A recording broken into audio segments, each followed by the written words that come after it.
defending the body of Moses. Michael is probably the most well-known angelic being mentioned in the Bible. We know Michael is an archangel. However, what does that specific role entail for him? What has he accomplished, and what are his responsibilities, and how does he fit into the heavenly host that God has assembled? God has chosen to withhold a lot of information from us regarding the events leading up to Moses' passing. God gave him a glimpse of the promised land, even though it was impossible for him to set foot there. Moses gazed toward the promised land while perched on the peak of Nebo, which is part of a mountain range known as Pisgah. This peak is located in what is now the modern nation of Jordan. Moses was not allowed into the promised land because he had disobeyed God. Moses directly disobeyed God by striking the rock rather than speaking to it. The death and burial of Moses, the Lord's servant. Deuteronomy chapter 35, verses 5 through 8, Amplified Bible. So Moses, the servant of the Lord, died there in the land of Moab, according to the word of the Lord, and he buried him in the valley in the land of Moab, opposite Beth Peor. But no man knows where his burial place is to this day. Although Moses was 120 years old when he died, his eyesight was not dim, nor his natural strength abated.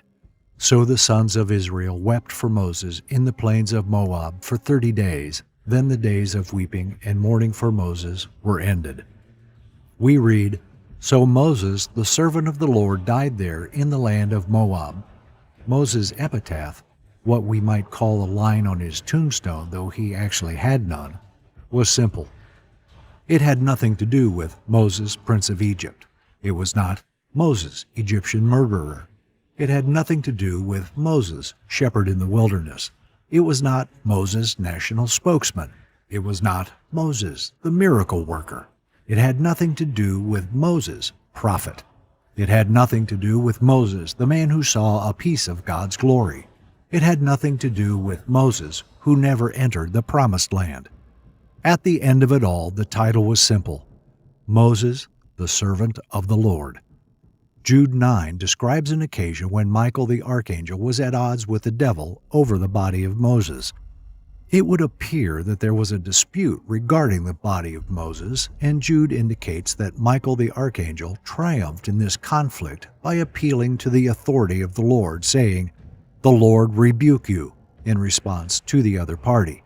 But it is not entirely clear why Michael fought Satan over the body of Moses in the first place. Some people believe that the devil intended to use the body of Moses as an object of worship to tempt Israel into engaging in idolatry. God wanted to protect the body of Moses so no one knows his grave to this day. Apparently they foraged for it, as would be expected, out of a passion for marking this great leader of the nation. When Moses passed away, he had lived a life that could be neatly segmented into thirds. He had lived 120 years. He served as the crown prince of Egypt for 40 years, then spent 40 years as a simple shepherd in the desert, and finally spent 40 years guiding the children of Israel to their destination in the Promised Land. The first two-thirds served as a foundation for the final third's content and activities. Moses was willing to allow God to mold him over a period of 80 years. This proved that the observation made in Deuteronomy 31:1 was correct, because neither his eyes nor his natural vigor had diminished. The children of Israel shed tears, but eventually the period of mourning and lamentation over Moses' death ended. The days of mourning for Moses, who was of such great importance, came to an end. It was time to move on to other things. The program that God had in mind did not come to an end with Moses, nor did it come to an end with any man. The baton had been handed off, and the work of God will continue. We are told that there has not been another prophet like Moses to arise in Israel since that time. However, there have been great rulers of Israel, as well as leaders, prophets, and priests.